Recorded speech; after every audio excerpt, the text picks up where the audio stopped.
इस ट्यूटोरियल में हम ह्यू सैचुरेशन कर्व का उपयोग करने पर एक नजर डालने जा रहे हैं, जो कि 2019 से शुरू होने वाले टूल का बिल्कुल नया सेट है, जो आपको लुमेट्री के कर्व टैब के अंदर मिलेगा। नाउ यह पहला टूल है जिसे हमें एक्सप्लोर करने जा रहे हैं, जो सेकेंडरी करेक्शन की कैटेगरी में जाता है। नाउ किसी प्रॉब्लम को ठीक करने के लिए पिक्चर के टारगेट और स्पेसिफिक पार्ट में सेकेंडरी करेक्शन किया जाता है। नाउ इट इज इम्पोर्टेंट कि सेकेंडरी करेक्शन आमतौर पर कलर ग्रेडिंग वर्कफ्लो के पहले स्टेज में बेस करेक्शन के ठीक बाद किए जाते हैं। हालांकि अगर कैमरे में कोई प्रॉब्लम है तो कभी कभी बेस करेक्शन से पहले सेकेंडरी करेक्शन करना अधिक इफिशिएंट हो सकता है, और यदि किसी इमेज पर अप्लाई किए गए क्रिएटिव कलर ग्रेडिंग लुक के कारण कोई प्रॉब्लम एग्जिस्ट करती है तो कलर ग्रेडिंग वर्कफ्लो के एंड में सेकेंडरी करेक्शन की आवश्यकता हो सकती है। कीप इन माइंड कि ह्यू सैचुरेशन कर्व लुमेट्री में एकमात्र सेकेंडरी करेक्शन टूल नहीं है। अगले ट्यूटोरियल में मैं HSL सेकेंडरी पैनल को एक्सप्लोर करूंगा, जहां यह इमेज के स्पेसिफिक पार्ट में अलग अलग बदलाव करने में सक्षम होगा। नमस्कार दोस्तों, मैं Krishna Indaura Adobe Premiere Pro के इस ट्यूटोरियल में एक बार फिर आप सभी दोस्तों का स्वागत करता हूं। आइए वन बाय वन करके इमेज के बारे में जानें। आइए ह्यू वर्सेज ह्यू से शुरू करें। सीधे शब्दों में कहें तो यह हमें एक रंग या रंगों की पूरी रेंज को कम्प्लीटली डिफरेंट ह्यू और कलर में बदलने की अनुमति देता है। उदाहरण के लिए इस इमेज में हमारे पास पहले ही क्लिप कंट्रास्ट में बैक किया गया बेस करेक्शन है और एक वार्म येलो रंग का कलर कास्ट अप्लाई किया गया था। कास्ट मेरे टेस्ट के लिए समुद्र को थोड़ा येलो ग्रीन बना रहा है, तो इसे फिक्स करने के लिए ह्यू वर्सेज ह्यू कर्व टूल सही होगा।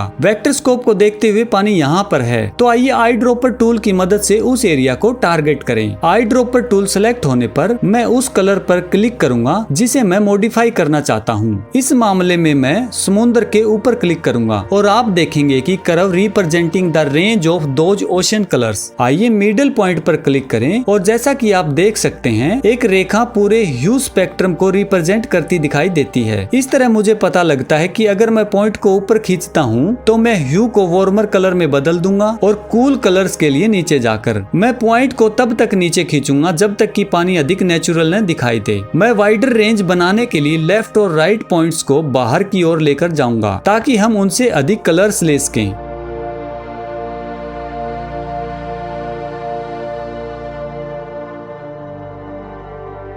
मैं इस चेकबॉक्स के साथ चेंज को डिसेबल और इनेबल कर सकता हूं और आप वेक्टर स्कोप में बदलाव को क्लियरली देख सकते हैं। देखें कि ट्रेस का यह हिस्सा ग्रीन से साइन की ओर कैसे बढ़ता है। फिर से वेक्टर स्कोप को देखते हुए हम देख सकते हैं कि टैलेंट की स्किन को रिप्रेजेंट करने वाले ट्रेस का पार्ट फ्लैश लाइन के लेफ्ट की ओर बहुत दूर है। यह हमें बता रहा है कि यह बहुत येलो है, और इमेज को देखते हुए आप देख सकते हैं कि टैलेंट की स्किन अर्थात आर्म्स वास्तव में बहुत येलो दिख रही है। आइए फिर से आई ड्रॉपर का उपयोग स्किन टोन की रेंज को आइसोलेट करने के लिए करें और मिडिल पॉइंट को थोड़ा ऊपर खींचें जब तक कि ट्रेस का वह भाग फ्लैश लाइन के साथ अलाइन न हो जाए।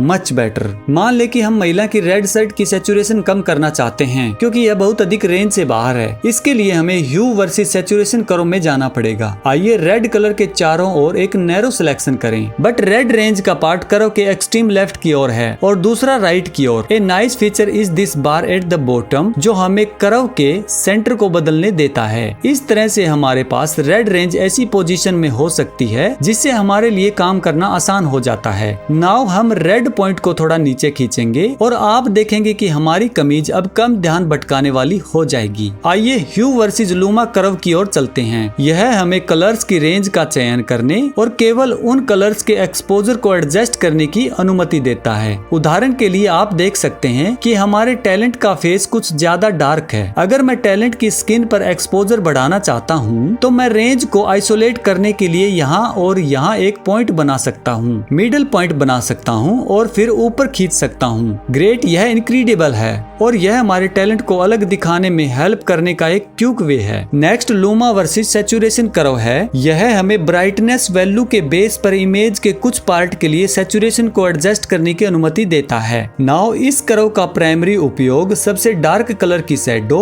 और सबसे ब्राइटेस्ट हाईलाइट को डिसैचुरेट करना होगा ताकि हमारे पास उनमें कोई कलर न हो, वे साफ हों। यू कैन सी कि इस इमेज में हमने जो कलर कास्ट अप्लाई किया है उनके कारण दोनों में दिक्कत आ रही है, तो मैं यहाँ पॉइंट बनाऊंगा और इस दूसरे पॉइंट को नीचे खींचूंगा और ये लो, शैडो बिल्कुल क्लीन हो गई। अब हम हाईलाइट में भी ऐसा ही कर सकते हैं। यहाँ एक पॉइंट बना सकते हैं और दूसरे पॉइंट को नीचे खींच सकते हैं।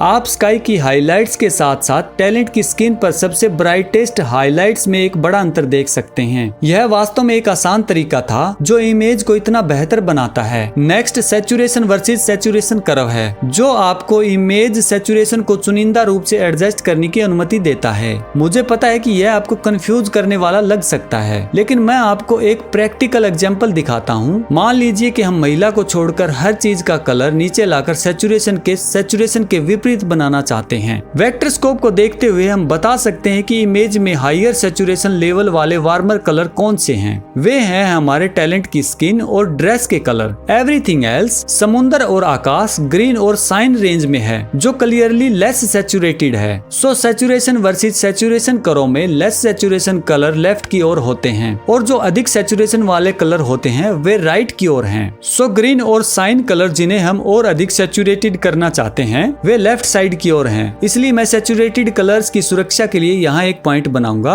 और यहाँ एक अन्य पॉइंट बनाऊंगा और नीचे खींचूंगा। अब हमारे सभी ह्यू और सैचुरेशन कर्व एडजस्टमेंट के पहले और बाद में यहाँ दिया गया है। चलिए अब हम बिफोर एंड आफ्टर देखते हैं।